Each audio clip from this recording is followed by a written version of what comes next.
दो बड़े बोलते हैं तब बीच में नहीं बोलते। आपकी मुंशफी से संसद नहीं चलेगी। मेरे यहाँ बोलने का क्रम मैं तय करूंगा। इस तरह से नहीं चलेगी संसद। भगवान करे मैं गलत पड़ जाऊं, कांग्रेस के कार्यकर्ता इनका हिसाब मांगेंगे। एक दिन कांग्रेस के कार्यकर्ता इनका हिसाब मांगेंगे। क्या भारतीय राजनीति में अब तक का सबसे बड़ा बदलाव होने वाला है? क्या जुलाई 2026 में प्रधानमंत्री नरेंद्र मोदी अपने पद से इस्तीफा देने वाले हैं? शायद मोदी जी 2026 पूरा नहीं करेंगे प्रधानमंत्री के। जो मुझे शक था वो सही निकला। दोस्तों, चर्चा गर्म है। प्रधानमंत्री नरेंद्र मोदी जी अपने रिटायरमेंट की प्लानिंग कर चुके हैं और वो अपनी कुर्सी अपने सबसे भरोसेमंद साथी अमित शाह को सौंपने वाले हैं। लेकिन क्या यह इतना आसान होगा? क्या एनडीए के सहयोगी दल इसके लिए तैयार होंगे? आज के वीडियो में हम इसी पॉलिटिक्स थ्योरी का पोस्टमार्टम करेंगे। फिर जुलाई 2026 ही क्यों? विश्लेषकों का मानना है मोदी जी अपने कार्यकाल में अपने कई बड़े लक्ष्यों को पूरा कर चुके हैं। 2026 तक राज्यों के कई विधानसभा चुनाव हो चुके होंगे। परिसीमन की प्रक्रिया भी चर्चा में होगी। कहा जा रहा है कि मोदी जी अपने कहे अनुसार अपनी उम्र और 75 साल वाले अनकहे नियम को ध्यान में रखते हुए अपने उत्तराधिकारी को सेटल करने के लिए यह समय चुन सकते हैं। यह समय सिर्फ रिटायरमेंट का नहीं बल्कि अमित शाह के लिए उनके सालों की गई वफादारी और दोस्ती का अल्टीमेट रिवार्ड होगा। लेकिन दोस्तों, अमित शाह उत्तराधिकारी बनेंगे या फिर चुनौती बनेंगे? अमित शाह को मोदी का हनुमान कहा जाता है। धारा 370 से लेकर और चुनावी रणनीति तक, चुनावी मैनेजमेंट तक अमित शाह ने खुद को साबित किया है। भी बैठ जाए भाई, या तो कोने में चले जाओ।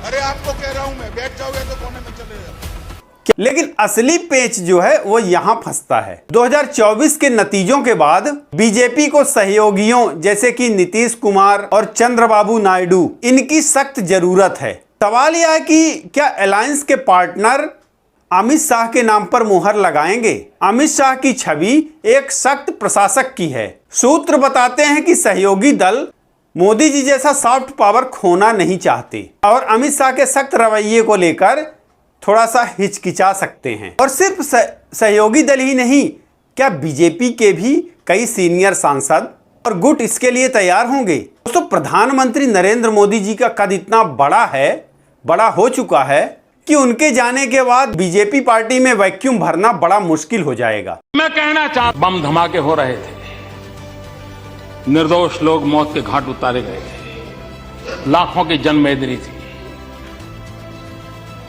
बड़ा ही कलुषित माहौल था, रक्त की धाराएं बह रही हैं। उस समय जब इंसान के हृदय से बातें निकलती हैं, वो सच्चाई के तराजू पर 100% सही निकलती है, उसमें कोई लाग लपेट नहीं होता है। बम बंदूक के बीच रक्त बह रहा था, लोग मर रहे थे। उस समय मेरा जो भाषण है और उसमें मैंने कहा था कि मैं कहना चाहता हूं, मैं पूछना चाहता हूं कि बताइए, हिंदुओं को किसके साथ लड़ना है? क्या मुसलमान के साथ लड़ना है कि गरीबी के साथ लड़ना है? मैं मुसलमानों को पूछता था कि आपको हिंदुओं को साथ लड़ना है कि गरीबी के खिलाफ लड़ना है?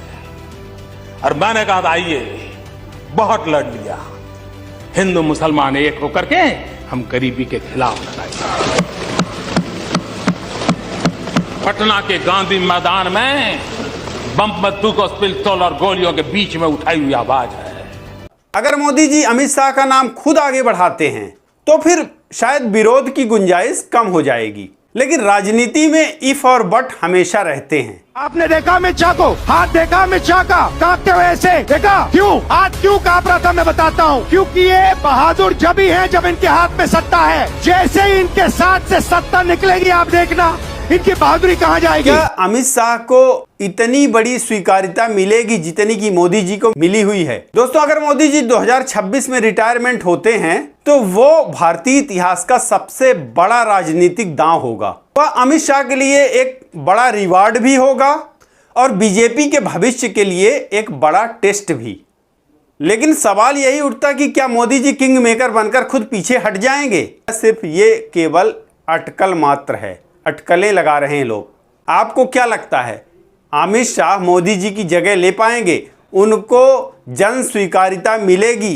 बीजेपी पार्टी के ही सांसद इसके लिए तैयार होंगे कि मोदी जी उनका नाम आगे बढ़ा दें प्रधानमंत्री पद के लिए? शहीद भगत सिंह और बिरसा मुंडा, भगवान बिरसा मुंडा जो अंग्रेजों के सामने लड़े, वो संविधान तोड़कर हाथ में हथियार लेकर निर्दोषों की हत्या करने वालों लोगों के साथ आप इसका कंपैरिजन कर रहे हैं? मान्यवर, राजनीतिक स्वार्थ से ऐसे विषयों में ऊपर उठ जाना चाहिए। यही विचारधारा कहती है दीर्घकालीन युद्ध ही हमारी विचारधारा को फैला सकता है।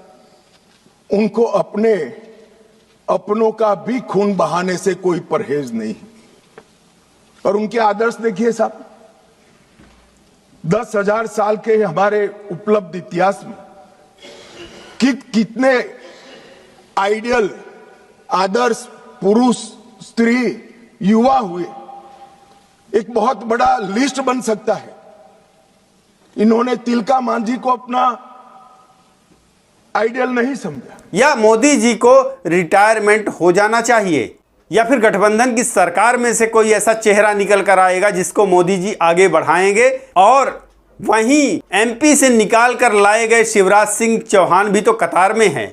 देखने वाली बात दिलचस्प होगी दोस्तों। और आप अपनी राय कमेंट बॉक्स पर जरूर लिखें।